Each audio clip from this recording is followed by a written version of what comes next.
Hello viewers, আসসালামু আলাইকুম। সাথে আছে আমি তুষার ইমরান, দক্ষিণ কোরিয়া থেকে। আজকের ক্লাসে আমরা ইপিএস টপিক টেক্সটবুকের লেসন 7 এর ভোকাবুলারিজগুলো শিখব। এই অধ্যায়ে অহই ইলে স্থানবাচক কিছু ভোকাবুলারিজ আছে এবং অহই ইতে বস্তুবাচক কিছু ভোকাবুলারিজ আছে। আজকের ক্লাসে আমরা ভোকাবুলারিজ শিখব এবং নেক্সট ভিডিওটিতে লেসন 7 এর বিস্তারিত আলোচনা করব। নেক্সট ভিডিওটিতে যা যা থাকবে তা হলো এই অধ্যায়ের তেওয়া ইল এবং তেওয়া ই, এরপরে ব্যাকরণ থাকবে ই গা, ইএও এও, এবং শেষের দিকে তথ্য ও সংস্কৃতি আছে, কোরিয়ার মেঝেতে বসার সংস্কৃতি এবং প্রাত্যহিক প্রয়োজনীয় দ্রব্য নিয়েও কিছু তথ্য আছে। বিস্তারিত আলোচনা করব এর পরের ভিডিওটিতে। আজকে আমরা শব্দকোষ শিখব। চলুন কথা না বাড়িয়ে ভিডিওটি শুরু করা যাক। ভিডিওটি শুরু করার আগে আপনি যদি কোরিয়ান ভাষা স্কুল ইউটিউব চ্যানেলের মাধ্যমে সহজে সঠিকভাবে কোরিয়ান ভাষা শিখতে চান তাহলে অবশ্যই সাবস্ক্রাইব করে পাশে থাকা বেল আইকনটি বাজিয়ে দিবেন।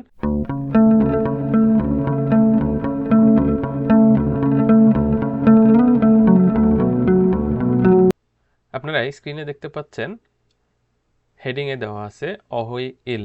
অহই অর্থ হচ্ছে শব্দকোষ, ইল অর্থ হচ্ছে এক। এখানে যে শব্দার্থগুলো আছে সেগুলো হচ্ছে চাংস, চাংস, চাংস অর্থ হচ্ছে স্থান, অর্থাৎ এইখানে যে শব্দার্থগুলো আছে বা ভোকাবুলারিজগুলো আছে সেগুলো হচ্ছে স্থান সম্পর্কিত। নিম্নে বিভিন্ন ধরনের স্থানের নাম আছে, অর্থাৎ এখানে বিভিন্ন ধরনের স্থানের নাম আছে। প্রথমে দেখে আপনার জানা শব্দ আছে কিনা, এরপর ছবি দেখুন এবং এগুলোকে কোরিয়ান ভাষায় কিভাবে বলে দেখে নিন। অর্থাৎ এখানে যে বিভিন্ন স্থানের নাম আছে এই স্থানের নামগুলো কোরিয়ান ভাষায় কিভাবে বলে আমরা আজকে শিখব। ফার্স্টে যে লেখাটা দেখতে পাচ্ছি সেটা হলো ইয়গি। ইয়গি অর্থ কি? ইয়গি অর্থ হচ্ছে এইখানে বা এই জায়গা, কাছের কোনো জায়গাকে নির্দেশ করতে হয় ইয়গি দ্বারা। ইয়গি অর্থ হচ্ছে এই জায়গা বা এইখানে। ছগি অর্থ হচ্ছে ওইখানে, অর্থাৎ জায়গাটা দূরে নয় কিন্তু কাছাকাছি, আপনার থেকে একটু দূরে তবে খুব বেশি দূরে নয়, এরকম জায়গাকে নির্দেশ করতে হয় জগি দ্বারা। জগি অর্থ হচ্ছে ওই জায়গা বা ওইখানে। এরপরে যে লেখাটা যাচ্ছে সেটা হলো খগি।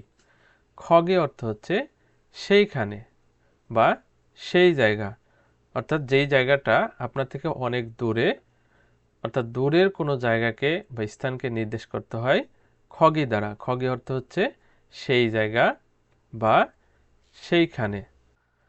ইয়গি অর্থ হচ্ছে এইখানে বা এই জায়গা। জগি অর্থ হচ্ছে ওইখানে বা ওই জায়গা। খগি অর্থ হচ্ছে সেইখানে বা সেই জায়গা। কাছের কোনো জায়গাকে নির্দেশ করতে হয় ইয়গি দ্বারা, দূরে নয় কাছাকাছি এরকম জায়গাকে নির্দেশ করতে হয় জগি দ্বারা, দূরের কোনো জায়গাকে নির্দেশ করতে হয় খগি দ্বারা। এরপরে যে লেখাটা আছে সেটা হলো অদি। অদি অর্থ হচ্ছে কোথায়। অদি অর্থ কোথায়। এরপরে খেয়াল করবেন নিচের যে লেখাটা দেওয়া আছে এবং এই ছবিটা হচ্ছে কোম্পানি। কোম্পানিকে কোরিয়ান ভাষায় বলা হয় হোয়েসা, হোয়েসা। এখানে খেয়াল করবেন হোইসা এরকম হবে না, এখানে উচ্চারণ করতে হবে হোয়েসা। হোয়েসা অর্থ কোম্পানি। এরপর দেখতে পাচ্ছেন এইখানে একটি অফিস কক্ষ এর ছবি দেওয়া আছে। অফিস কক্ষকে কোরিয়ান ভাষায় বলে সামোসিল, সামোসিল। সামোসিল অর্থ হচ্ছে অফিস বা অফিস কক্ষ। এরপরে যে ছবিটা দেখছেন সেটা হলো টয়লেট, অর্থাৎ টয়লেটকে কোরিয়ান ভাষায় বলা হয় হোয়াজাংসিল, হোয়াজাংসিল। হোয়াজাংসিল এর অর্থ হচ্ছে টয়লেট। এরপরে যে ছবিটা দেখছেন সেটা হলো রেস্টুরেন্টের। কোরিয়ান ভাষায় রেস্টুরেন্টকে বলা হয় শিকতাং, শিকতাং। এখানে শিকদাং উচ্চারণ হবে না, উচ্চারণ করতে হবে শিকতাং। গিয়ক পাচ্ছিমের পরে যদি দ্বিগুত থাকে তাহলে সেই দ্বিগুতটা সাংদ্বিগুতের মতো উচ্চারণ করতে হয়। শিকতাং অর্থ রেস্টুরেন্ট বা হোটেল, খাবার হোটেল। এরপরে যে ছবিটা দেখতে পাচ্ছেন সেটা হলো বাড়ি। কোরিয়ান ভাষায় বাড়িকে বলা হয় জিপ, তবে সম্মানার্থে আরও একটি শব্দ ব্যবহার করা হয় সেটা হলো থ্যাক। থ্যাক অর্থ বাড়ি। এরপরে যে ছবিটা দেখতে পাচ্ছেন সেটা হলো স্টাফ কোয়ার্টার বা ছাত্রাবাস, অর্থাৎ ছাত্রাবাস বা স্টাফ কোয়ার্টারকে কোরিয়ান ভাষায় বলে খিসুকসা। খিসুকসা, খিসুকসা অর্থ হচ্ছে ছাত্রাবাস। এরপরে যে ছবিটা দেখছেন সেটা হলো লন্ড্রি বা ধোপাখানা। এই লন্ড্রি বা ধোপাখানাকে কোরিয়ান ভাষায় বলে সেতাকসো। সেতাকসো, সেতাকসো অর্থ হচ্ছে লন্ড্রি বা ধোপাখানা। এরপর দেখতে পাচ্ছি আমরা সেলুন। সেলুনকে কোরিয়ান ভাষায় বলে মিয়ংসিল। মিয়ংসিল, মিয়ংসিল এর অর্থ হচ্ছে সেলুন। এরপরে যে ছবিটা দেখছি সেটা হলো বাজারের ছবি। বাজারকে কোরিয়ান ভাষায় বলে শিজাং। শিজাং, শিজাং অর্থ হচ্ছে বাজার। এরপরে যে লেখাটা দেখছি সেটা হলো মাথু। মাথু, মাথু অর্থ হচ্ছে মাঠ। এরপরে যে ছবিটা দেখছি সেই ছবিটা হলো 24 ঘন্টা সুবিধার দোকান, অর্থাৎ 24 ঘন্টায় খোলা থাকে এরকম দোকান। এই 24 ঘন্টা সুবিধার দোকান বা খোলা দোকানকে বলা হয় ফিওনিজম। ফিওনিজম, এখানে ফিওনুইজম এরকম উচ্চারিত হবে না, ফিওনিজম উচ্চারিত হবে ফিওনিজম। ফিওনিজম, ফিওনিজম এর অর্থ হচ্ছে 24 ঘন্টা খোলা দোকান বা সুবিধার দোকান। এরপরে আমরা যে ছবিটা দেখছি সেটা হলো সুপারমার্কেটের। এই সুপারমার্কেটকে কোরিয়ান ভাষায় বলা হয় সুপারমার্কেট। সুপারমার্কেট, সুপারমার্কেট, সুপারমার্কেট এর অর্থ হচ্ছে সুপারমার্কেট। আমরা অহই ইতে চলে আসছি। অহই অর্থ হচ্ছে শব্দকোষ বা শব্দার্থ, ই অর্থ হচ্ছে 2। এখানে যে শব্দার্থগুলো দেওয়া আছে সেগুলো হচ্ছে দ্রব্য বা বস্তু বিষয়ক। এই দ্রব্য এবং বস্তু বিষয়ক শব্দার্থগুলোই আমরা এখন পড়ব। এখানে আমরা একটি টেক্সট দেখতে পাচ্ছি। দ্রব্য বিষয়ক শব্দ কি কি আছে শিখে নেই। ফার্স্টেই যে ছবিটা দেওয়া আছে সেটা হলো চাবি। কোরিয়ান ভাষায় চাবিকে বলা হয় ইয়োলসোয়ে। ইয়োলসোয়ে, এখানে ইয়োলসোয়ে হবে না, ইয়োলসোয়ে উচ্চারণ করতে হবে ইয়োলসোয়ে। এরপরে যে ছবিটা দেখতে পাচ্ছি সেটা হলো পরিবারের ছবি। পরিবারের ছবিকে কোরিয়ান ভাষায় বলা হয় খাজক সাজেন। খাজক অর্থ হচ্ছে পরিবার, সাজিন অর্থ হচ্ছে ছবি। খাজক সাজিন এর অর্থ হচ্ছে পরিবারের ছবি। এরপরে একটি পিকচার দেখতে পাচ্ছি সেটা হলো কিসের ছবি? ব্যাগের ছবি। ব্যাগের ছবি, ব্যাগকে কোরিয়ান ভাষায় বলা হয় খাবাং। খাবাং, খাবাং এর অর্থ হচ্ছে ব্যাগ। এরপরে যে ছবিটা দেখতে পাচ্ছি সেটা হলো মানি ব্যাগ। মানি ব্যাগকে কোরিয়ান ভাষায় বলা হয় জিগাপ। জিগাপ, জিগাপ এর অর্থ হচ্ছে মানি ব্যাগ, অর্থাৎ টাকা রাখার ব্যাগ। আর এইটা হলো সাধারণ ব্যাগ। সাধারণ ব্যাগকে বলা হয় খাবাং এবং টাকা রাখার ব্যাগ অর্থাৎ মানি ব্যাগকে বলা হয় জিগাপ। এরপরে আমরা দেখতে পাচ্ছি পাসপোর্টের ছবি। পাসপোর্টকে কোরিয়ান ভাষায় বলা হয় ইয়কওয়ান। ইয়কওয়ান, এখানে ইয়গওয়ান এইভাবে উচ্চারণ করা যাবে না, উচ্চারণ করতে হবে ইয়কওয়ান। ইয়কওয়ান, ইয়কওয়ান অর্থ হচ্ছে পাসপোর্ট। এরপরে আমরা একটি ছাতার ছবি দেখতে পাচ্ছি। ছাতাকে কোরিয়ান ভাষায় বলা হয় উসান। উসান, উসান অর্থ হচ্ছে ছাতা। এরপরে যে লেখাটা আছে সেটা হলো খউল।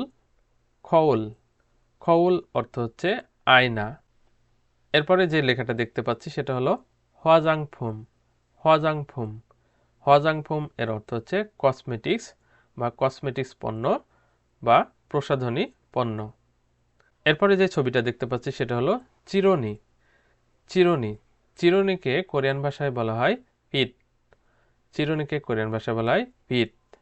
পিট, পিট অর্থ হচ্ছে চিরুনি। এরপরে যে লেখাটা দেখতে পাচ্ছি সেটা হলো হেওয়া দোরাইয়। হেওয়া দোরাইয়, হেওয়া দোরাইয় আর অর্থ হচ্ছে হেয়ার ড্রায়ার, অর্থাৎ যেটা দিয়ে আমরা চুল শুকাই। হেওয়া দোরাইয় এর অর্থ হচ্ছে হেয়ার ড্রায়ার। এরপরে যে লেখাটা দেখতে পাচ্ছি সেটা হলো ভেগে। ভেগে, ভেগে, ভেগে এর অর্থ হচ্ছে বালিশ। ভেগে এর অর্থ হচ্ছে বালিশ। এরপরে যে লেখাটা দেখতে পাচ্ছি সেটা হলো ইবুল। ইবুল। ইবুল এর অর্থ হচ্ছে কম্বল। ইবুল এর অর্থ হচ্ছে কম্বল। আমরা ইপিএস টপিক টেক্সটবুকের 85 নম্বর পেজে আছি এবং এখানে কিছু শব্দার্থ দেখতে পাচ্ছি। আমরা ছবিটা একটু খেয়াল করে এখানে ছবিতে দেখতে পাচ্ছি তোয়ালে আছে, ব্রাশ আছে, টিস্যু আছে, এরপরে রেজার দেখতে পাচ্ছেন। অর্থাৎ আমরা দৈনন্দিন জীবনে প্রতিদিন যেই জিনিসপত্রগুলো ব্যবহার করে থাকি, কোরিয়ান ভাষায় সেই জিনিসপত্রকে কি বলে আমরা একটু শিখে নেই। এখানে একটা টেক্সট দেখতে পাচ্ছেন। এখানে লেখা আছে স্যাংহওয়াল ফিলসুফুম এবং ব্র্যাকেটে লেখা আছে সেমিয়ন দগু। স্যাংহওয়াল ফিলসুফুম এর অর্থ হচ্ছে দৈনন্দিন প্রয়োজনীয় দ্রব্যাদি এবং সেমিয়ন দগু এর অর্থ হচ্ছে প্রসাধনী। হজাংফুম এর অর্থও হচ্ছে প্রসাধনী। ফার্স্টে যে লেখাটা দেখতে পাচ্ছি সেটা হলো রিন্স। রিন্স। রিন্স এর অর্থ হচ্ছে কন্ডিশনার। এরপরে যে লেখাটা দেখতে পাচ্ছি সেটা হলো শ্যাম্পু। শ্যাম্পু। শ্যাম্পু এর অর্থ হচ্ছে শ্যাম্পু। শ্যাম্পু এর অর্থ হচ্ছে শ্যাম্পু। এরপরে যে লেখাটা আছে সেটা হলো ভিনু। ভিনু। ভিনু এর অর্থ হচ্ছে সাবান। এরপরে যে লেখাটা আছে সেটা হলো শীতছল। শীতছল। শীতছল এর অর্থ হচ্ছে টুথব্রাশ। অর্থাৎ আমরা যেটা দাঁত মাজি, যেটা দিয়ে সেই ব্রাশকে বলা হয় শীতছল। এরপরে যে লেখাটা আছে সেটা হলো সিয়াক। সিয়াক। সিয়াক এর অর্থ হচ্ছে টুথপেস্ট। খেয়াল করবেন শীতছল। শীতছল এর অর্থ হচ্ছে টুথব্রাশ এবং সিয়াক এর অর্থ হচ্ছে টুথপেস্ট। এখানে এইভাবে মনে রাখতে পারেন, ইয়াক অর্থ হচ্ছে ঔষধ এবং সিয়াক অর্থ হচ্ছে দাঁতের ঔষধ বা টুথপেস্ট। এইভাবে মনে রাখতে পারেন। এরপরে যে লেখাটা আছে সেটা হলো সুগান। সুগান অর্থ হচ্ছে তোয়ালে। আরও একটি সিমিলার শব্দ আছে সেটা হলো সন সুগান। সন সুগান। সন সুগান অর্থ হচ্ছে রুমাল। আপনি এভাবে মনে রাখতে পারেন, সোন মানে হাত, সুগান মানে তোয়ালে। সোন সুগান অর্থ হচ্ছে হাতের তোয়ালে বা রুমাল। আর এইখানে যে সুগানটা দেখতে পাচ্ছেন সেটা হলো তোয়ালে বা গামছা। এরপরে যে লেখাটা দেখতে পাচ্ছি সেটা হলো মিয়নদগি। মিয়নদগি। মিয়নদগি এর অর্থ হচ্ছে রেজার। মিয়নদগি এর অর্থ হচ্ছে রেজার। এরপরে যে লেখাটা আছে সেটা হলো হিউজি। হিউজি। হিউজি এর অর্থ হচ্ছে টিস্যু। তবে কোরিয়ানরা এই হিউজিটাকে উচ্চারণ করার সময় তারা হিউজি হিউজি অনেকটা দন্ত স এর মতো উচ্চারণ করে থাকে। এরপরে যে লেখাটা দেখতে পাচ্ছি সেটা হলো খপ। খপ। খপ অর্থ হচ্ছে কাপ। আপনারা যখন ইপিএস টপিক টেক্সট বুক পড়বেন তখন কাছে একটি রেড পেন অথবা মার্কার পেন রাখবেন। এইখানে কিছু কিছু শব্দ আছে যেই শব্দগুলো আপনি মুখস্থ করলেও পরবর্তীতে পড়ার সময় এমন কিছু শব্দ পাবেন যেই শব্দগুলো মনে হবে আপনি প্রথম পড়ছেন, অর্থাৎ আপনার মনে থাকবে না। আপনারা কি করবেন, রেড পেন অথবা মার্কার পেন দিয়ে যেই শব্দগুলো মনে থাকে না সেই শব্দগুলো টিকমার্ক দিয়ে রাখবেন। পরবর্তীতে আপনি যখনই সেই পৃষ্ঠাটা খুলবেন তখনই আপনার টিকমার্ক দেওয়া যে শব্দগুলো আছে সেগুলো দিকে আগে চোখ যাবে বা ফোকাস থাকবে সেই দিকে। তাহলে আপনি বুঝতে পারবেন, সহজেই বুঝতে পারবেন যে এই শব্দগুলো আপনার মনে থাকে না, যার কারণে আপনি সেই শব্দগুলো বেশি বেশি পড়বেন। আর কথা বাড়াবো না, নেক্সট ভিডিওটিতে লেসন 7-এর বিস্তারিত আলোচনা করব। ভিডিওটি যদি আপনার ভালো লাগে অবশ্যই একটি লাইক করবেন এবং কমেন্টে জানাবেন। দেখা হবে নেক্সট ক্লাসে। সে পর্যন্ত ভালো থাকবেন, সুস্থ থাকবেন। আল্লাহ হাফেজ।